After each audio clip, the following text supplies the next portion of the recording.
Hey everyone, quick update on the G4200 Kubota diesel here. So we mowed with it a couple hours now, and we mowed some stuff that was pretty much up over the hood, and it's performed pretty well. We did have some issues with it getting bogged down in really tall grass. Went ahead and did a full service on it, including both fuel filters. One fuel filter is, of course, in the fuel filter housing up front. There's also another fuel filter way back here. And the one that was back here actually had a metal lip on it, and I'm pretty sure it might have been the original Kubota, because it was completely black even though it was a white filter housing. When we took it off, even draining the fuel in it, it would barely trickle out of both sides.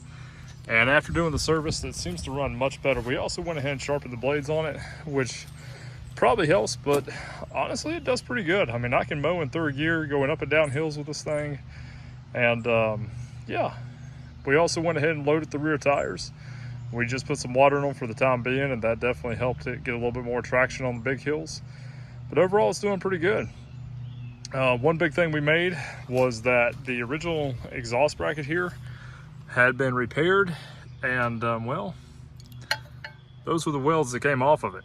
So yeah, that's not a very good repair job. I'm not sure who welded that, but yeah, long story short, the weld had broken, and we went back and cleaned it up. That weld was already there. We did the weld on the underside, which you can't really see. A little bit of flux core welding there. Nothing super special, because I don't know how long that bracket's going to be there.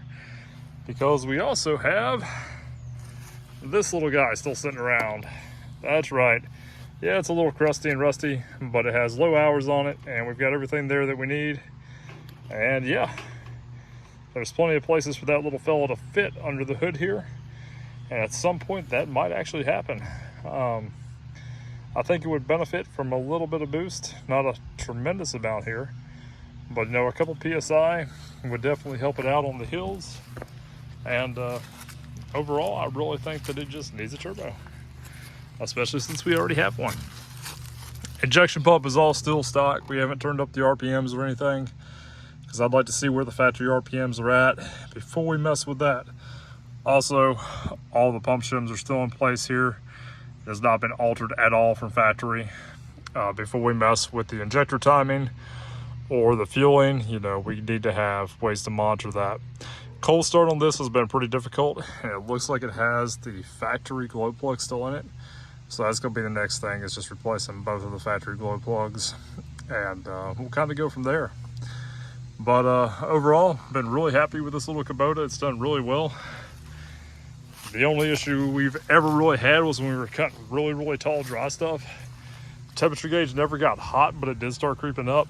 But all these side vents were completely clogged, and even the inner side vent here was pretty well stopped up. We blew it out, and instantly the temperature dropped. It ran great. So gotta say, these little Kubotas are really impressive. I mean, for the age and the abuse this thing has taken, it's done really well. So we'll keep you up to date as we move on, but I'd like to get all the factory safeties and wiring and pretty much all that good stuff returned to stock. I don't know if somebody cut the cable here or broke it, but it actually has a shutoff cable on the seat. This runs to the injection pump, and so basically when it's down, it allows the lever over on the injection pump to go forward, and for it to run. If you hop off the seat, it's supposed to kill it. Somebody has done away with that, and we may go ahead and restore that back to stock.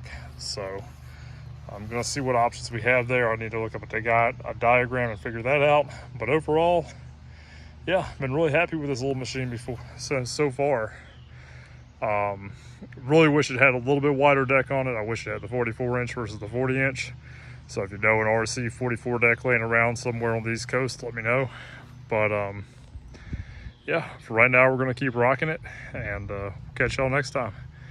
Be safe and all the way.